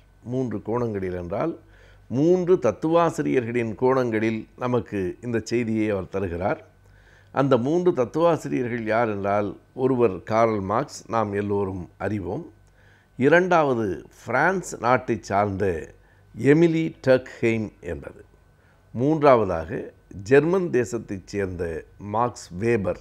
இந்த 3 பேரும் மதத்தை எப்படி பார்க்கிறார்கள், எங்கே ஒற்றுமைகள் இருக்கின்றன, என்னென்ன வேற்றுமைகள் இருக்கின்றன என்று ஒரு ஆழமான தத்துவ விவாதத்தை ஒரு சிறு நூலாக ஆக்கி நமக்கு முத்துமோகன் அவர்கள் தந்திருக்கிறார். இதில் கார்ல் மார்க்ஸினுடைய பார்வை என்ன என்பதை பெரும்பான்மையாக நம்மில் பலரும் அறிந்திருப்போம். பல மேடைகளில், பல இலக்கிய நூல்களில் மார்க்ஸினுடைய கருத்து சொல்லப்பட்டிருக்கிறது. மிகச் சுருக்கமாக யாரை கேட்டாலும் மார்க்ஸ் மதம் ஒரு அபின் என்று சொல்லியிருக்கிறார் என கூறிவிடுவார்கள். மதம் ஒரு அபின் என்று மட்டும் மார்க்ஸ் சொல்லவில்லை, அதையும் விரிவாக அவர் சொல்கிறார். அதற்கு மேலும் கூடுதலாக ஒடுக்கப்பட்ட மக்களின் ஏக்க பெருமூச்சாக மதம் இருக்கிறது என்பதையும் மார்க்ஸ் சொல்லுகிறார். எதற்காக அந்த மதம் தேவைப்படுகிறது என்றால், இந்த சமூகம் அவர்களினுடைய குறைகளை புரிந்து கொள்ளாத போது, அந்த குறைகளை தீர்த்து வைக்காத போது, ஒடுக்கப்பட்ட மக்களினுடைய இதய பெருமூச்சாகவும் அந்த மதம்தான் இருக்கிறது. எனவே அந்த மதம் தங்கள் குறைகளையெல்லாம் தீர்த்துவிடும் என்று அவர்களை கருத வைக்கிற ஒரு போதைப் பொருளாக அபீனாக இருக்கிறது என்பது அவர் பார்வை. பொருளாதார அடிப்படையிலே தான் இந்த மதம் என்பதையும், இது ஒரு சமூகத்தின் மேற்கட்டுமானம் என்பதையும் மார்க்ஸ் சொல்லுகிறார். அது ஒரு அடித்தளத்திலே இருப்பதல்ல. உழைப்பு என்பதைப் போல, பொருளாதாரம் என்பதைப் போல ஒரு சமூகத்தின் அடிக்கட்டுமானத்திலே அல்ல, இந்த மதம் என்பது மேற்கட்டுமானத்தைச் சேர்ந்தது என்பதும் மார்க்ஸினுடைய பார்வை. மார்க்ஸை பற்றி அவர் சொல்லியிருக்கிற கருத்துக்களை பற்றி நம்மில் பலரும் அறிவோம். ஆனால் பிரான்ஸ் தேசத்தை சார்ந்த எமிலி டர்க்ஹெய்ம் எல்லோருமே, அவரும் 19ஆம் நூற்றாண்டின் மத்தியிலே பிறந்து 1917 வரைக்கும் வாழ்ந்தவர். அதே போலத்தான் ஜெர்மன் நாட்டைச் சேர்ந்த மார்க்ஸ் வேபரும் 19, 20ஆம் நூற்றாண்டுகளில் வாழ்ந்தவர்கள். இவர்கள் 3 பேரும் சமகாலத்தவர்கள் என்று சொல்லலாம். மார்க்ஸ் சற்று மூத்தவர். 1818 அவர் பிறந்து விடுகிறார். இந்த 3 பேர் கருத்துகளில் மார்க்ஸ் வேபருக்கும் கார்ல் மார்க்ஸுக்கும் இடையில் சில கருத்து ஒற்றுமைகள் இருக்கின்றன. 2 பேரும் ஜெர்மன் நாட்டைச் சேர்ந்தவர்கள் என்பதனால் அந்த ஒற்றுமை வந்திருக்கலாம். மார்க்ஸ் நேரடியாக ஜெர்மன் என்று சொல்ல முடியாது என்றாலும் அந்த பகுதியைச் சேர்ந்தவர். ஆனால் எமிலி டெர்ஹெய்முடைய பார்வைகள் சில இடங்களில் மாறுகின்றன. அவர் மிக அழுத்தமாக ஒன்றை சொல்லுகிறார்.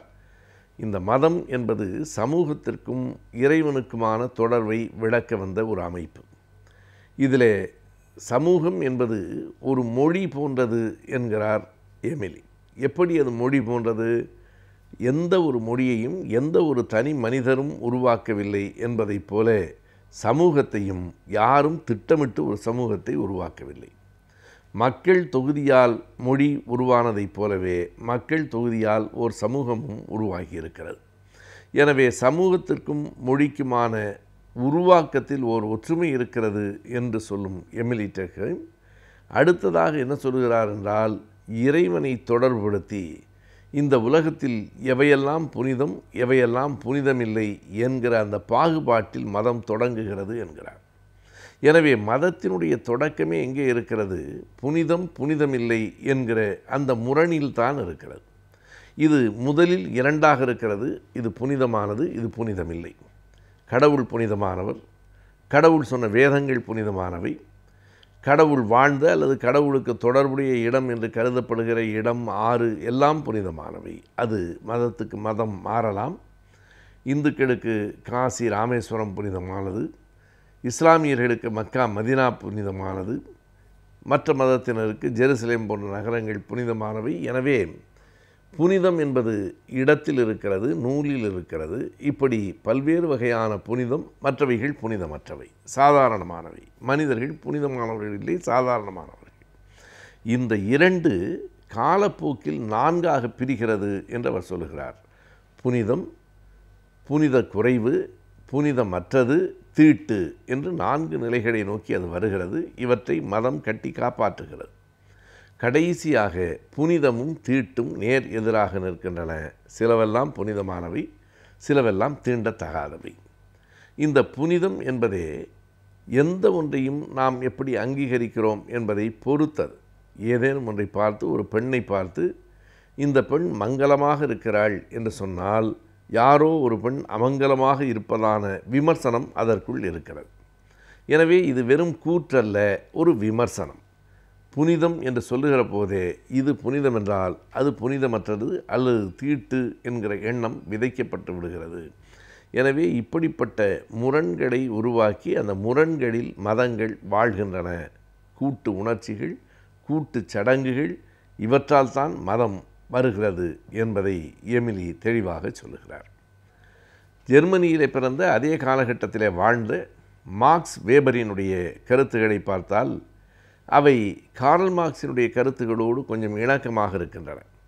பொருளாதார அடித்தளத்திலே இருந்து மதத்தை ஒரு மேற்கட்டுமானமாகத்தான் வேபரும் பார்க்கிறார். ஆனால் வேபரை பொறுத்தளவு இந்த வாழ்க்கை என்பது 4 விதமான முறைகளில் இயங்குகிறது. அறிவு நோக்கிய நடவடிக்கைகள், உணர்ச்சி நோக்கிய நடவடிக்கைகள், லட்சியம் நோக்கிய நடவடிக்கைகள், மரபு மீதான நடவடிக்கைகள் என்று அவர் 4ஆக பிரிக்கிறார். அறிவு, லட்சியம், உணர்ச்சி, மரபு என்கிற 4க்கும் இடையில் இருக்கிற இந்த வேறுபாடுகள் தான் மதம் என்கிற இடத்துக்கு வந்து சேருகின்றன.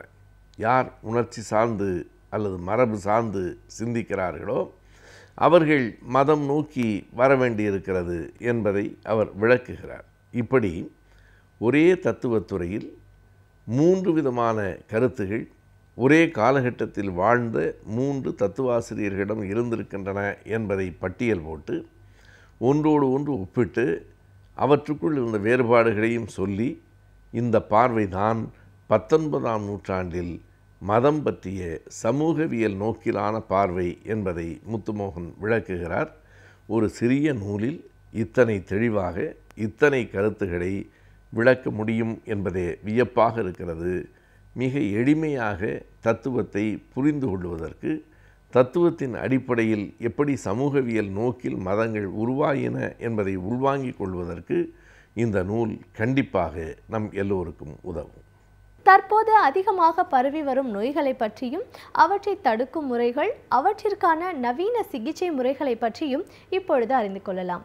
நிகழ்ச்சியில் அடுத்த பகுதியாக வரவிருப்பது ஆலோசனை நேரத்தில் மருத்துவம்.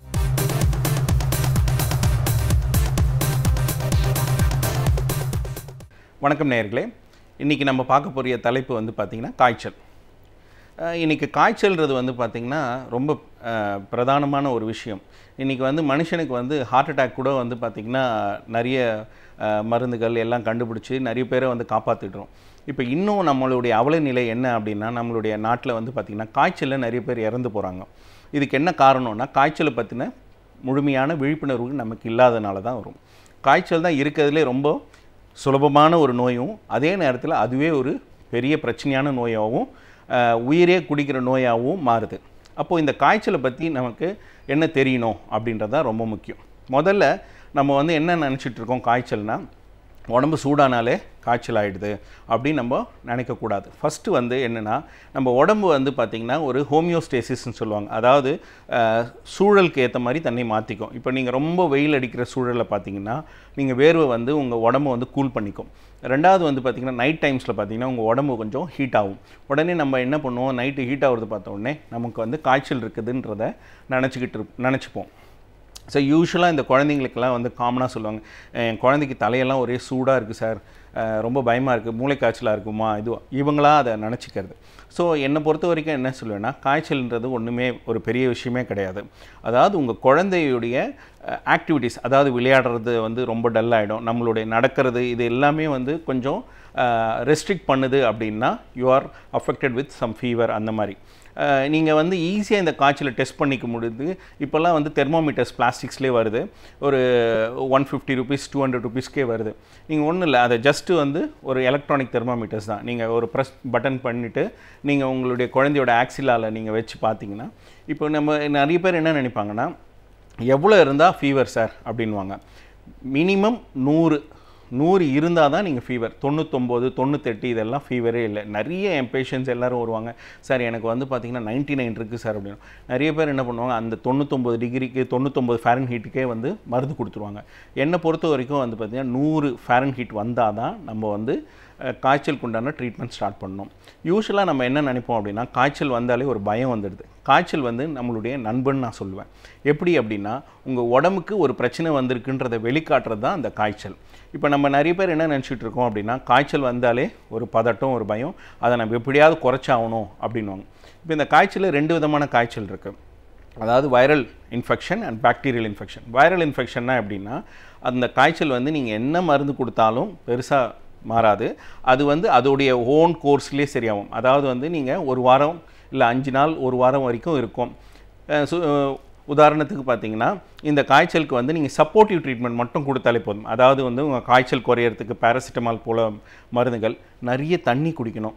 ஏன்னா காய்ச்சல் என்ன பிரச்சனை வரும் அப்படின்னா, உங்களுடைய உடம்புல இருக்க நீர் சத்து போயிடும். அதாவது நம்ம உடம்புல வந்து 60% வந்து பாடி வெயிட் வந்து பார்த்திங்கன்னா ஃப்ளூயிட்ஸ், அதாவது நீர். இதுக்குள்ள வந்து உங்கள் செல்லுக்குள்ளாரையும் வெளியாரையும் இருக்கும். இந்த ஹை டெம்பரேச்சர் ஆகும்போது இந்த செல்லில் இருக்க நீர் வந்து எவாப்ரேட் ஆகிடும். ஸோ அப்போ என்ன ஆகும்னா, உங்கள் செல்லெல்லாம் சுருங்கி போய் உங்களுக்கு ரொம்ப டயர்டாக இருக்கும். நிறைய பேஷண்ட் சொல்லுவாங்க, சார் என் குழந்தைக்கு ஒரே தலைவலியாக இருக்குது, எனக்கும் தலைவலியாக இருக்குது காய்ச்சல் வரும்போது. அது காரணம் வந்து பார்த்திங்கன்னா ஒரே விஷயந்தான், நம்ம உடம்புல இருக்க நீர் சத்து குறையிறதுனால. ஸோ அப்போ நம்ம என்ன பண்ணணும், காய்ச்சலில் வந்து நிறைய தண்ணி குடிக்கணும். அதை தான் நம்ம சப்போர்ட்டிவ் கேர்னு சொல்லுவோம். நிறைய தண்ணி குடிக்கணும். சில பேர் என்ன பண்ணுவாங்க, குளுக்கோஸ் குடிப்பாங்க. குளுக்கோஸ் வந்து என்ன பிரச்சனை அப்படின்னா, ஆல்ரெடி நம்ம செல்லில் நீர் வந்து ரொம்ப கம்மியாக இருக்குது. இப்போ இந்த குளுக்கோஸ் ரத்தத்தில் கொடுக்கும்போது என்ன ஆகும் அப்படின்னா, அது என்ன பண்ணும், மேற்கொண்டு அந்த செல்லிருந்து தண்ணியை உறிஞ்சிரும். எப்படின்னா, எங்கெங்கெல்லாம் சுகர் இருக்கோ அந்த இடத்துக்கு குளுக்கோஸ் இருக்கோ வாட்டரை வந்து இது பண்ணிடும். இப்போ செல்லேருந்து இன்னும் வந்து வாட்டரை வந்து இழுத்துரும். ஸோ அப்போ என்ன பண்ணணும், அந்த மாதிரி காய்ச்சல் இருக்கும், நிறைய தண்ணி குடிக்கணும். அப்படி இல்லைன்னா உப்பு சர்க்கரை கரைசல், அதாவது ஓஆர்எஸ் சொல்லுவாங்க, ஓரல் ரீஹைட்ரேஷன் சொல்யூஷன், அந்த மாதிரி சொல்யூஷன் கொடுக்கும்போது அது என்ன பண்ணணும்னா ரத்தத்திலேருந்து செல்லுக்கு தண்ணீரை செலுத்தும். அது மாதிரி வந்து நம்ம காய்ச்சலுக்கு வந்து நிறைய தண்ணீர் பருகும் போது அந்த காய்ச்சல் வந்து பெரிய பிரச்சனையாக நமக்கு வராது. இல்லைனா அந்த காய்ச்சலில் வந்து ரொம்ப டயர்டாகும். இதனால தான் வந்து காய்ச்சல் வரவங்களுக்கு ட்ரிப்ஸ் போடுவாங்க. ஃப்ளூயிட்ஸ் போட்டால் தான் கொஞ்சம் ஃப்ரெஷ்ஷாக இருப்பாங்க. நிறைய தண்ணி குடிக்கணும். ரெண்டாவது இந்த வந்து பார்த்திங்கன்னா இந்த வைரல் ஃபீவருக்கு சப்போர்ட்டிவ் கேரில் நான் சொன்ன மாதிரி இந்த மாதிரி வந்து ஃபீவர் கண்ட்ரோல் பண்ணுறதுக்கு பேராசிட்டமால் அந்த மாதிரி கொடுக்கலாம். ரெண்டாவது நீர் சத்து சொன்னேன். சாப்பாடு என்ன மாதிரி சாப்பாடு சாப்பிடணும் அப்படின்னா சாஃப்ட் டயட் சொல்லுவாங்க. அதாவது வந்து எளிய உணவுகள் சாப்பிடணும், அதாவது ஈஸியாக டைஜஸ்டபிள், அதாவது இட்லி, கஞ்சி, இடியாப்பம், ப்ரெட்டு அந்த மாதிரி. ஏன் அப்படின்னா நீங்கள் வயிற்றுக்குள்ளே சாப்பிடும் போது அது டைஜஸ்ட் பண்ணும்போது அது கொஞ்சம் சம் ஹீட் ப்ரொடியூஸ் பண்ணும். ஆல்ரெடி டெம்பரேச்சர் இருக்கும்போது இது இன்னும் கூட கொஞ்சம் டெம்பரேச்சரை இன்க்ரீஸ் பண்ணும். ஸோ ஈஸிலி டைஜஸ்டபிள் ஃபுட்ஸ் எடுத்துக்கும் போது இந்த ஃபீவர்னால் வர ப்ராப்ளம்ஸ் நம்ம ஃபேஸ் பண்ண முடியும். ரெண்டாவது வந்து இந்த வைரல் இன்ஃபெக்ஷன்ஸ் பொறுத்த வரைக்கும் நீங்கள் பெருசாக இந்த சப்போர்ட்டிவ் கேர் கொடுத்துட்டு இவங்களுடைய ஹைட்ரேஷன் ஸ்டேட்டஸ் நீங்கள், அதாவது இவங்களுடைய நீர்ச்சத்தை மெயின்டைன் பண்ணாலே எந்த பிரச்சனையும் வராது. சில நேரங்களில் வைரல் ஃபீவரில் என்ன ஒரு விஷயம் இருக்குன்னா, ஃபீவர் வந்து இருக்கும், மருந்து கொடுப்பீங்க, கொஞ்சம் நேரத்தில் குறைஞ்சிரும், கொஞ்சம் நல்லா இருக்கும், விளையாடிட்டு இருப்பாங்க, குழந்தைங்க விளையாடிட்டு இருப்பாங்க, எல்லாம் இருக்கும். ஆனால் சடனாக ஒரு 6 மணி நேரம் கழிச்சு ஜுரம் வரும். உடனே பெற்றோர்கள்லாம் ரொம்ப பயந்துருவாங்க, ஐயோ என் குழந்தைக்கு விட்டு விட்டு ஜுரம் சார். ஒன்றும் பயப்பட வேண்டியதே அவசியம் இல்லை. ஏன்னா நம்ம கொடுக்குற பேராசிட்டமால் அந்த ஃபீவரை மட்டும் தான் சப்ரஸ் பண்ணுமே தவிர அந்த இன்ஃபெக்ஷனை சப்ரஸ் பண்ணாது. இந்த வெளிநாடுகளில் வந்து பார்த்திங்கன்னா இந்த மருந்துகள் உபயோகத்துக்கு வந்து ஒரு ஸ்ட்ரிக்டான ரூல்ஸ் இருக்குது. அதனால் வந்து இங்கே வந்து பார்த்திங்கன்னா அந்த இடத்துல சைடு எஃபெக்ட்ஸ் ஆஃப் ட்ரக்ஸ் வந்து கிடையவே கிடையாது, ரொம்ப கம்மி தான். ஏன்னா அவங்களுக்கு எல்லாமே அதை பற்றி தெரியுது. ஆனால் இங்கே எப்படின்னா இந்த மருந்துடைய உபயோகம் இது வணிகமயம் ஆக்கினதுனால இதை எப்படி உபயோகப்படுத்துதுன்னு தெரியாமல் இதை நிறைய போட்டு நம்ம ஆங்கில மருத்துவமே தப்பு, ரொம்ப சைடு எஃபெக்ட்ஸ் இருக்குது அப்படின்னு நம்ம ஒரு தப்பான கன்க்ளூஷன் வந்திருக்காங்க. நிறைய நோய்களுக்கு வந்து உண்மையிலே மருந்துகளே தேவைப்படாத சூழலில் தான் இருக்குது. ஆனால் இந்த ஆங்கில மருத்துவம் தப்பு கிடையாது, அதை கையாளுற ஆட்கள், அதே நேரத்தில் அதை நம்ம எப்படி பயன்படுத்துகிறோம், அது பின்னாடி இருக்கிற வணிகத்தை பற்றி தான் நம்ம யோசிக்கணுமே தவிர அதை விட்டுட்டு நம்ம வந்து பார்த்திங்கன்னா எல்லாத்துக்கும் எல்லா மருந்தும் யூஸ் பண்ணக்கூடாது, மருந்து நம்ம குறை சொல்ல வேண்டிய அவசியமே கிடையாது. ஸோ நீங்கள் வந்து பார்த்திங்கன்னா ஃபீவர் பொறுத்த வரைக்கும் நம்ம பயப்பட வேண்டிய அவசியமே கிடையாது. அதாவது உங்களுடைய ஃபீவருக்கு வந்து வைரல் ஃபீவராக இருந்தால் நீங்கள் வந்து மாத்திரை, ஜுரத்துக்கு மாத்திரையும் ஹைட்ரேஷன் மெயின்டைன் பண்ணிவிட்டு ஃபுட்டில் வந்து சாஃப்ட் டயட் அந்த மாதிரி சாப்பிட்டு நீங்கள் ஹேண்டில் பண்ணிக்கலாம். இதே சப்போஸ் இன்ஃபெக்டிவ் ஃபீவராக இருந்துச்சுன்னா, இப்போ டைஃபாய்டு அந்த மாதிரினா அதுக்கு உண்டான ஆன்டிபயோட்டிக்ஸ் வந்து போட்டு முறையான உங்கள் மருத்துவரின் ஆலோசனைப்படி நீங்கள் போட்டுக்கலாம். இப்படி நீங்கள் ஒரு மெத்தடாலஜிக்கலாக ஃபாலோ பண்ணிங்கன்னா இந்த காய்ச்சல்ன்ற ஒரு விஷயம் வந்து ஒரு பிரச்சனையே ஆகாது. இதை நம்ம சரியாக கையாளதுனால தான் இந்த காய்ச்சலை வந்து அதிகப்படியாக நம்ம வளர விட்டு நாளைக்கு பின்னாடி பிரச்சனையாக வந்துடும். சில பேர் வந்து என்ன பண்ணுவாங்க, நாளே டெஸ்ட் எடுத்து பார்க்கணும்னு நினைப்பாங்க. ஏன்னா அவங்க பயத்தின் அடிப்படையில். நிறைய பேருக்கு தெரியாது, நாளே பிளட் டெஸ்ட் எடுக்கும்போது பெருசாக வந்து அந்த நோயை வந்து நம்ம கண்டுபிடிக்க முடியாது. இதனால் என்ன ஆகிடும் அப்படின்னா, நமக்கு வந்து முன்கூட்டியே வந்து எனக்கு டைஃபாய்டு வந்துடுச்சு, எனக்கு வந்து இந்த ப்ராப்ளம் இருக்குது, யூரினரி இன்ஃபெக்ஷன். அதாவது வந்து பார்த்திங்கன்னா மினிமம் அந்த கிருமி ரத்தத்தில் வர்றதுக்கு ஒரு 3 நாளாவது எடுத்துக்கும். ஸோ காய்ச்சல் வந்து 3 நாள் கழித்து டெஸ்ட் எடுக்கிறது தான் புத்திசாலித்தனம்.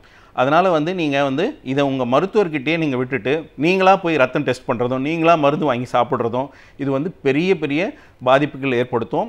இதனால் என்ன ஆகிடும்னா நிறைய வந்து உயிரிழப்புகள் ஏற்படுது. ஸோ இதை தவிர்க்கிறதுக்கு என்ன பண்ணணும்னா, முறையான காய்ச்சலை பற்றின ஒரு விழிப்புணர்வு வேணும். அதே நேரத்தில் மருந்துகளை வந்து தேவையில்லாமல் பயன்படுத்துகிறத அவாய்ட் பண்ணணும். உங்களுக்கு ஒரு குடும்ப நல மருத்துவரை அணுகி உங்களுடைய நோயை பற்றி முழுமையாக அறிஞ்சிக்கணும். அதே நேரத்தில் இந்த காய்ச்சல் வந்து ஒரே நாளில் சரியாகணும்னு எதிர்பார்க்குறதும் அவாய்ட் பண்ணிவிட்டு நீங்கள் வந்து ஒரு மெத்தடாலஜிக்கலாக ஒரு 2-3 நாள் வெயிட் பண்ணணும். அப்படி ஃபீவர் சரியாகலைன்னா திருப்பி போய் பார்க்கணும். இந்த பொறுமை இல்லாமல் ஹேண்டில் பண்ணும்போது இந்த காய்ச்சல் வந்து பெரிய பிரச்சனையாகும். ஏன்னா ஒரு டாக்டர் விட்டு இன்னொரு டாக்டர் விட்டு போகும்போது இந்த காய்ச்சலுடைய தன்மையை நம்ம இழந்து நம்ம வந்து என்ன வேணும், பெரிய சிக்கலில் மாட்டி உயிரிழப்புகள் ஏற்படுது. இதுதான் நம்ம அண்மை காலங்களில் நம்ம ரொம்ப பார்த்துக்கிட்டு இருக்கோம். ஸோ காய்ச்சலை பற்றின ஒரு விழிப்புணர்வு இல்லாமல் அதை அணுகும் போது அது பெரிய உயிரிழப்பை ஏற்படுத்துது. குருநானக்கின் போதனை: எல்லா மதங்களும் ஒன்றே, எல்லா மனிதர்களும் ஒன்றே. உண்மை எல்லாவற்றுக்கும் மேலானது. ஆனால் அதற்கும் மேலானது ஒன்றுண்டு. அதுதான் உண்மையின் வழி வாழ்வது. ஒரே கடவுள், சமயச் சடங்குகள் வீணானவை, சாதி வேறுபாடு கூடா. இதைத்தான் குருநானக் போதித்தார், முழங்கினார்.